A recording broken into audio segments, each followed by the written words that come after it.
किन्नर का hotel helping poor peoples. Gangapur नामक गांव के बाजू में हाईवे पर किन्नर का ढाबा करके एक ढाबा था। उस ढाबे की मालकिन एक किन्नर थी। उसका नाम लक्ष्मी था। वो साड़ी पहनकर सुंदर तैयार होकर रहती थी। उसका दिल बहुत ही अच्छा था। उसके होटल पर कोई आकर भूख लगी है बोले तो पैसा नहीं रहे तो भी पेट भर के खाना खिलाकर भेजती थी।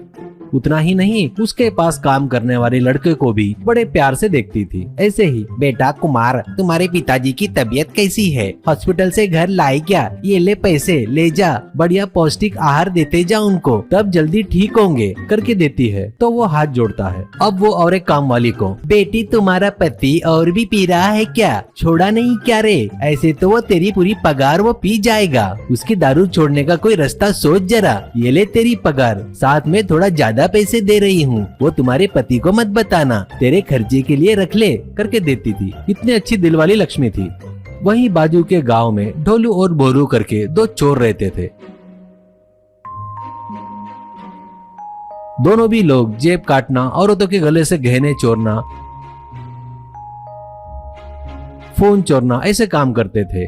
उन पैसों से पीकर मस्त एंजॉय करते थे। ऐसे ही एक दिन वो गंगापुर आते हैं।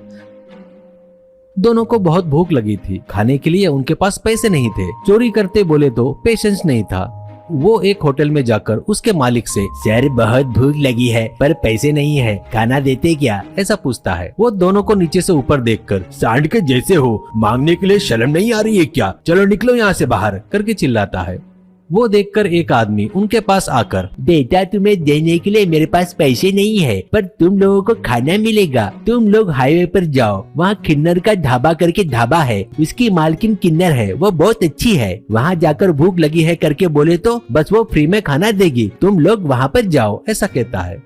वो दोनों उस ढाबे पर आकर लक्ष्मी से, दीदी बहुत भूख लगी है पर देने के लिए पैसे नहीं है, खाना मिलेगा क्या? लक्ष्मी, अरे ऐसा क्या, पैसे देने की जरूरत नहीं, तुम यहाँ जो भी पसंद है वो खा लो, ऐसा कहती है। वो लोग ठीक है करके खा रहे थे, पर दूर काउंटर पर कस्टमर दिए 100 पैसे लक्ष्मी गले में डाल रही थी। ये दोनों देख रहे थे। बोलू, अरे इसके पास बहुत पैसा है, इसके गले पर एक दिन का कलेक्शन हजारों में रहता है, चोरी करेंगे क्या? ऐसा कहता है। डोलू, हाँ यार, पहले हमें काम चाहिए करके काम पर लग जाएंगे, उसके बाद अच्छा टाइम देखकर गल्ला पेटी लेकर फरार हो जाएंगे, ऐसा कहता है।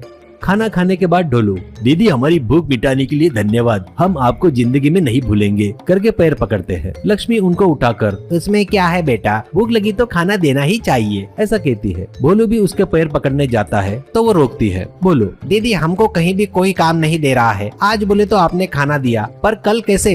इसलिए आप कुछ काम दिए तो हम दोनों को पैसों की जरूरत नहीं है, खाना दिए तो बस है, ढाबे के किसी कोने में सो जाएंगे, ऐसा कहता है। तो लक्ष्मी को उन पर दया आती है तो वो, ठीक है बेटा, तुम्हारा काम पसंद आया तो पैसे भी दूंगी, ऐसा कहती है।